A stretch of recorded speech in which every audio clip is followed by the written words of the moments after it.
आप लोगों के लिए। चलिए आप क्वेश्चन देख लीजिए। मिसिंग फ्रीक्वेंसी का क्वेश्चन है जो कि चैप्टर नंबर 14 से लिया गया है, अर्थात सेंट्रल टेंडेंसी। क्वेश्चन नंबर 33 है आपका। इसमें हमें क्या फाइंड आउट करना है, वो है मिसिंग फ्रीक्वेंसी, यानी फ्रीक्वेंसी में दो अंक पता नहीं जिसे हमें ज्ञात करना है। तो सबसे पहले मैंने क्या किया, क्लास इंटरवल रखा 0 से 20, 20 से 40, 40 से 60, 60 से 80 और 80 से 100। हमने फ्रीक्वेंसी रखा 17, F1, 32, F2 और 19। यानी यही दो पद हैं जो अज्ञात है, हमें इसे क्या करना है, ज्ञात करना है। तो कैसे ज्ञात करेंगे, सबसे पहले मैंने फ्रीक्वेंसी जोड़ा, जो सजाती एक तरफ जोड़ा, जो विजाती एक तरफ कर दिया। तो सजाती जोड़ने पर आपका 68 आया, विजातीय धन F1 धन F2 बराबर क्वेश्चन में दिया है कुल योग बराबर 120।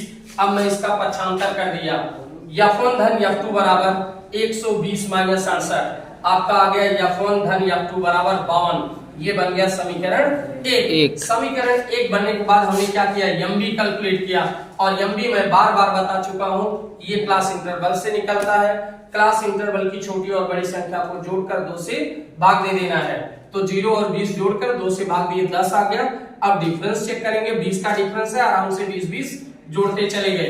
10 में 20 जोड़ा 30, 30 में 20 जोड़ा 50, 50 में 20 70, 70 20 90 हो गया।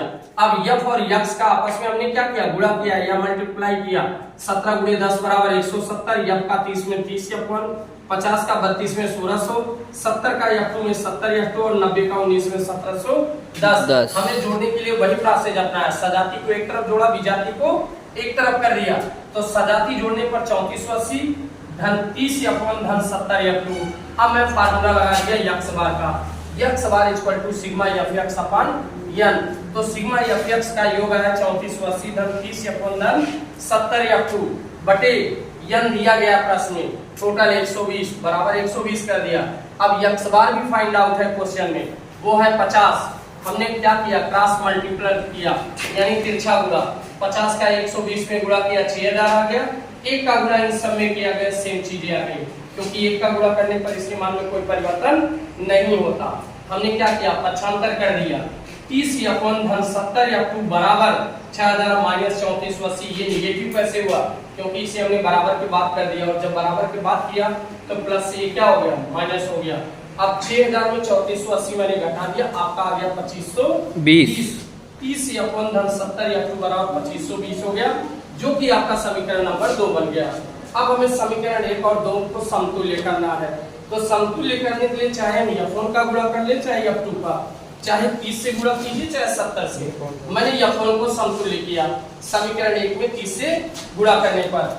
ये रहा आपका समीकरण 1। सब में मैंने 30 का गुणा किया, 30 का गुणा किया 30 F1, 30 F2 और 52 में 30 का गुणा किया 1560। समीकरण 2 ऑलरेडी आपके पास उपलब्ध है। 30 F1 धन 70 F2 बराबर 2520।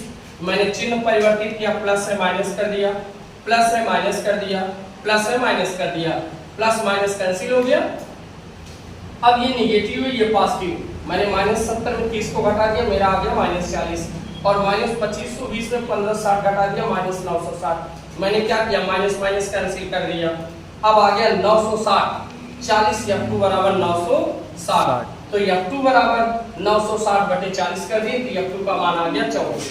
अब इस F2 के मान को समीकरण 1 में हमें रखना है। तो समीकरण 1 है आपका F1 धन F2, हमने लिख लिया F1। F2 का मान ऑलरेडी आया हुआ है, मैंने रख दिया बराबर 52 कर दिया। अब पक्षांतर कर दिए, तो F1 बराबर 52 माइनस 24 हो गया। तो 52 में 24 को घटा दिए, F1 बराबर कितना आ गया, 28। अर्थात हमें जो दो मिसिंग चाहिए थी, F1 और F2, उन दोनों का मान कैलकुलेट हो चुका है। F1 हमारा 28 आ गया और F2 हमारा 24 आ गया। अगर अब हम चाहें उत्तर की जांच करना, तो F1 की जगह 28 रख दें और F2 की जगह 24 रख दें। देखिए टोटल 120 होता है या नहीं। तो 17 28 ये आपका 45 हुआ, 45 32 77 हुआ, 77 में 4 जोड़े 81, 81 20 101 और 101 में 19 जोड़िए तो 120 हो गया। जो प्रश्न में 120 दिया गया वो आपका कंप्लीट हो चुका है। ठीक, क्वेश्चन देख लीजिए, जहां समझ से बाहर हो मैं बताइए।